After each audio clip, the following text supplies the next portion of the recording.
You wanna know something stupid? This freaking Crabrawler, clobbopus, and Grapploct are all mono fighting type.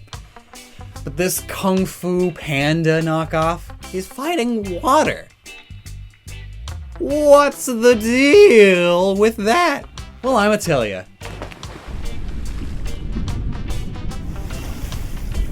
Well, just to get it out of the way, in an earlier video I explained the Urshifu thing. Its rapid strike style is water type because it hits you rapidly, like river rapids. It's a torrent of blows like a torrent of water. Also, it's based on a combination of Crane and 7-Star Mantis style Kung Fu. Cranes live in the wetlands, and both styles are known for their round, balanced, flowy movements, like how water flows. It's all symbolic. But if those are good enough reasons for an Asian black bear to be water type, then why isn't Crabrawler or Grapploct?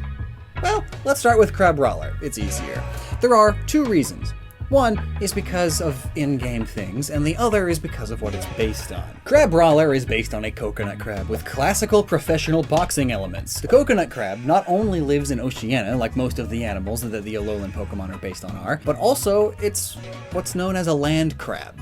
Land crabs are crabs that can't actually breathe underwater properly. They aren't as common, so not as well known about, but yeah, they exist. However, they also can't dry out too much. They do need to stay moist to breathe properly, but so long as there's enough moisture in the air, they can spend their entire lives out of the water. So just because it's a crab doesn't mean it has to be water type. And then, the classical boxing elements. Well, classical boxing has nothing to do with water, so there you go. But the connection is a fun one. Some coconut crabs have big round claws like this. Good for breaking coconuts. So I can see how the designers made that connection. But the more in-game reason that it's not water type is because of what it evolves into.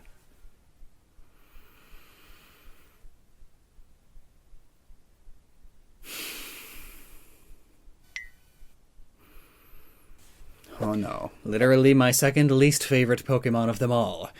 Crabomasnow. No wait, Crabominable. There we go. There it is. It's ugly. Gosh dang. What are those? It's a Yeti crab, or the Kiwa hirsuta. Game Freak just took the Yeti part of Yeti crab and exemplified it tenfold. It's ice fighting type, which is why the Prevo was just fighting. Secondary types can change with evolutions, as we can see with Sanskrit and Dragalge, but that's for sure a lot rarer than Pokemon just gaining a second type with evolution. So that, along with the fact that it's a land crab at first, makes mono fighting make the most sense for it. Now, Clobbopus and Grapploct, they are a lot more interesting, both in terms of why they are mono fighting, but also in how they look and what they are based on. Grapploct actually took me by surprise. I wasn't as big of a fan of its design when I first saw it, but then seeing it in motion, I stinking fell in love with it. It's great. So long as we can ignore its mouth here, though.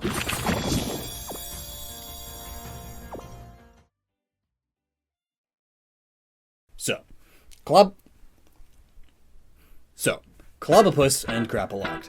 Both are very obviously octopi, and Clobbopus has boxing gloves with which to clobber you, and Grapploct is a grappler, a term for various fighting styles that involve grabbing onto your opponent and taking them down, like jujitsu, for example. And speaking of a grappling octopus, that's basically how octopus, squid, and cuttlefish fight each other over mates and territory. They just grab onto one another and try to put the other one down, the strongest one on top. It's like wrestling. But what are the animals they are based on more specifically? Clobbopus's colors make it out to be the curled octopus, which live in the northeast Atlantic, so around the British Isles. Just like most things Galarian Pokemon are based on, is British. Every Gen A Pokemon is British. Grapploct is a bit harder to pinpoint though, as mainly blue octopus aren't a thing. There are blue and yellow octopuses, like the blue ring octopus, but they are mainly yellow with blue accents, not the other way around. And also they are famous for being one of the most toxic animals on Earth, so any Pokemon based on it would have to be poison type, let alone water. And Grapploct is so not poison that it not only doesn't learn any poison type moves, but it can't even learn toxic. I know that's because of the thing Sword and Shield did, but You get my point. But anyway, maybe it's so blue because when fighting, it gets its blood pumping. And if you didn't know, most cephalopods have blue blood, unlike humans. That's a terrible myth that started forever ago. It's untrue. Humans do not have blue blood when blood is unoxygenated. You're stupid. I mean, I believed that at one point too. I was stupid, but really, it seems that the coloring for Grapploct is pulled more from the likes of luchador masks and such, with their bright, highly saturated colors from all over the rainbow being used in their fancy outfits. And you can see luchadors as grapplers, because it's wrestling, you know? Plus, it's using one of its tentacles as a belt, perhaps like a wrestling belt, or perhaps a martial artist's belt, going back to jiu-jitsu. But here comes the fun fact!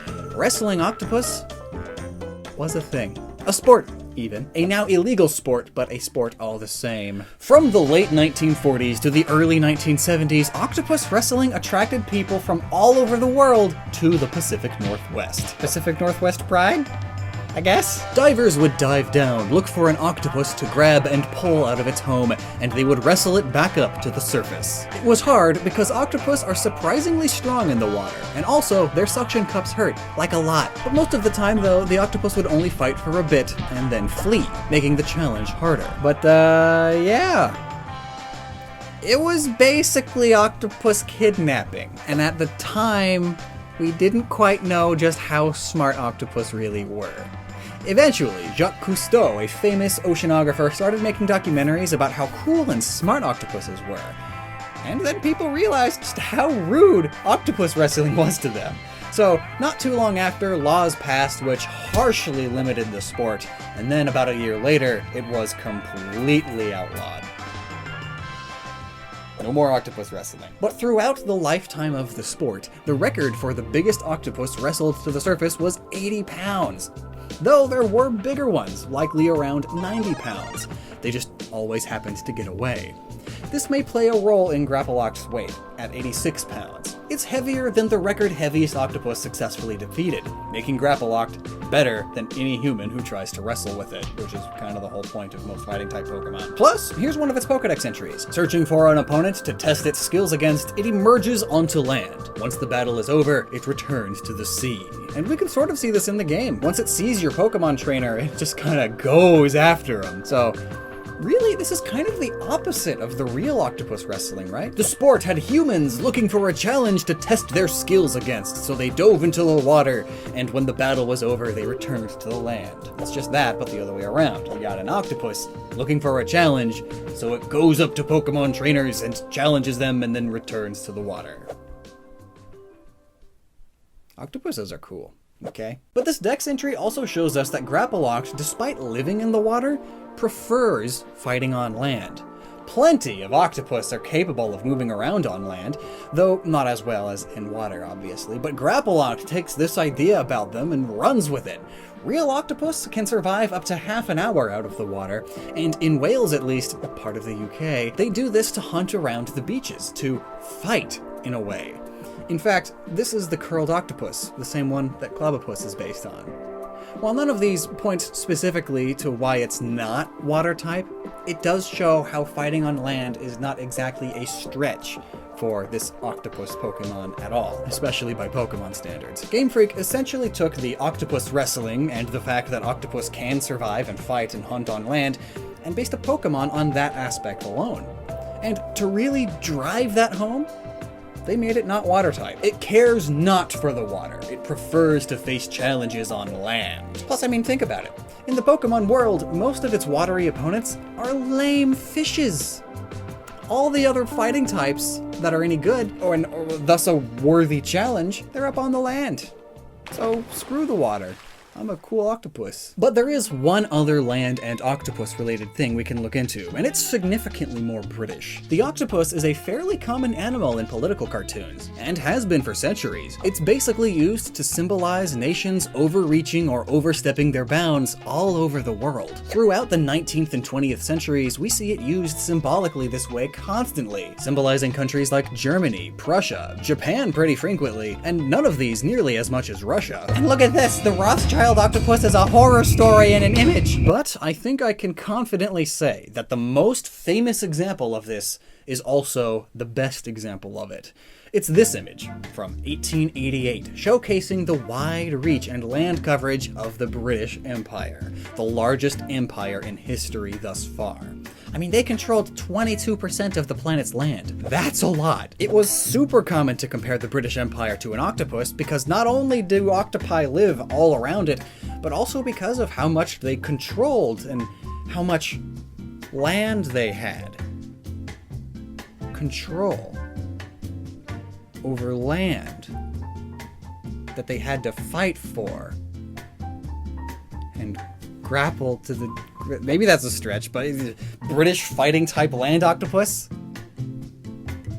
Maybe it's a massive stretch, but it's something. You know, something is better than nothing. So maybe these were the factors that were considered when it came to making Grapploct mono fighting instead of fighting water. But also maybe not. Either way, it's fun to look into Pokemon like this. So what do you think? Let me know down below, and check out Gnoggin.net for some awesome merch to support us from there, and there's also Patreon. It's amazing. It makes videos like these possible. So until next time, never stop using your noggin.